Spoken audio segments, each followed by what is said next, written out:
Welcome to చిన్ని space. మురుకలు, జంతికలు, పూస పేరు ఏదైనా సరే కరకరలాడే అమ్మమ్మల కాలం నాటి రెసిపీని సింపుల్గా చిన్న చిన్న టిప్స్తో ఈజీగా ఎలా ప్రిపేర్ చేసుకోవాలో చూద్దాం.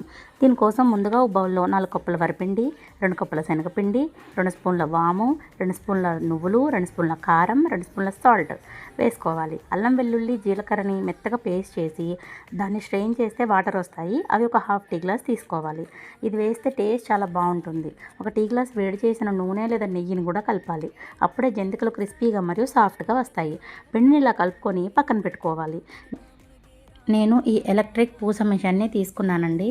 మన పని చాలా సులభం అయిపోతుంది. మనం అసలు కష్టపడాల్సిన అవసరమే లేదు. ఇక్కడ బటన్ ఇచ్చాడండి. ఇది ప్రెస్ చేస్తే ఆటోమేటిక్గా అదే ముందుకు వెళ్ళిపోతూ ఉంటుంది. పిండి అయిపోగానే ఆగిపోతుందండి. మళ్ళీ రివర్స్ బటన్ ఉంది. రివర్స్ బటన్ ప్రెస్ చేస్తే వెనక్కి వచ్చేస్తూ ఉంటుందన్నమాట. చాలా ఈజీ అయిపోతుంది. ఇందులో 5 రకాల ప్లేట్లు ఇచ్చాడండి. టైప్స్ ఆఫ్ ఇచ్చాడండి.